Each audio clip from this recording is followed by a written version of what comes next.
कहीं 10 जुलाई 2025 को गुरु पूर्णिमा का जो महान पर्व है कहीं न कहीं, उसको जो है पूरे भारतवर्ष में जो है मनाया जाएगा कहीं न कहीं। और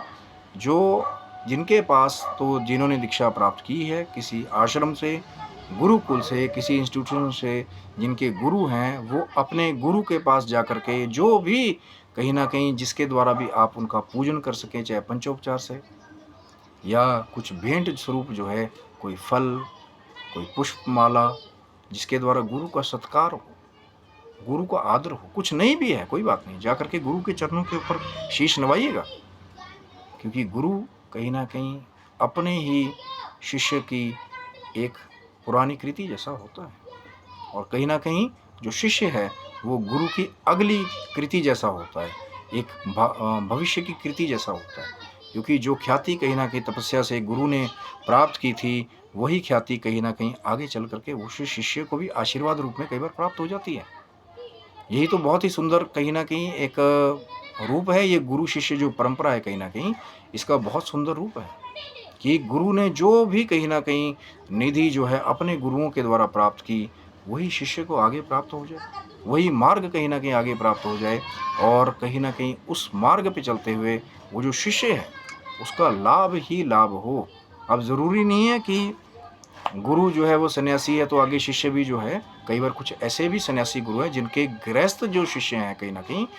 उनके चरणारविंदों के द्वारा प्राप्त वो जो आशीर्वाद है, वो अपनी गृहस्थियों को बहुत अच्छे से चला रहे हैं।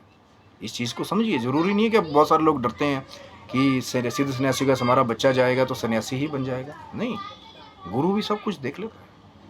गुरु ही तो कहीं न कहीं वो रोशनी है, गुरु का मतलब ही है अंधकार को दूर करने वाला। तो जब गुरु देख लेता है कि अंधकार है किसी भी चीज़ का, चाहे वो सन्यास जीवन से जुड़ा हुआ है, चाहे विद्या से जुड़ा हुआ है, तो फिर कहीं न कहीं गुरु जो है उन समस्याओं को, उन बाधाओं को, उन अंधकार की छवियों को दूर करके फिर शिष्य को कहीं न कहीं वो एक सुगम मार्ग देता है, जिसके द्वारा जो शिष्य है अपने जीवन की प्रगति के ऊपर आगे बढ़ता रहे। अब ये तो वो थे जिन्होंने गुरु दीक्षा प्राप्त कर रखी है कहीं न कहीं, या अपने गुरु के आश्रम में जाइए और अपने गुरु की कृपा प्राप्त कीजिए। जैसे भी फल, फूल, नैवेद्य जो भी आपके पास है, उनके द्वारा गुरु का सत्कार पूर्वक आप लोग पूजन कीजिए, गुरु का आशीर्वाद प्राप्त करें। और याद रखिएगा मेरी बात कि बड़े-बड़े जो गुरुओं का आशीर्वाद है, वो कई बार मुझ जैसे मूर्खों को भी कहीं न कहीं आप लोगों के आगे बिठाने का एक काम करता है। ऐसी कृपा होती है गुरुओं की, और ये गुरु की कृपा ही तो है, नहीं तो और क्या प्राप्त होगा आपको। मैं तो यही आपसे कहना चाहूँगा कि गुरु के आशीर्वाद में वो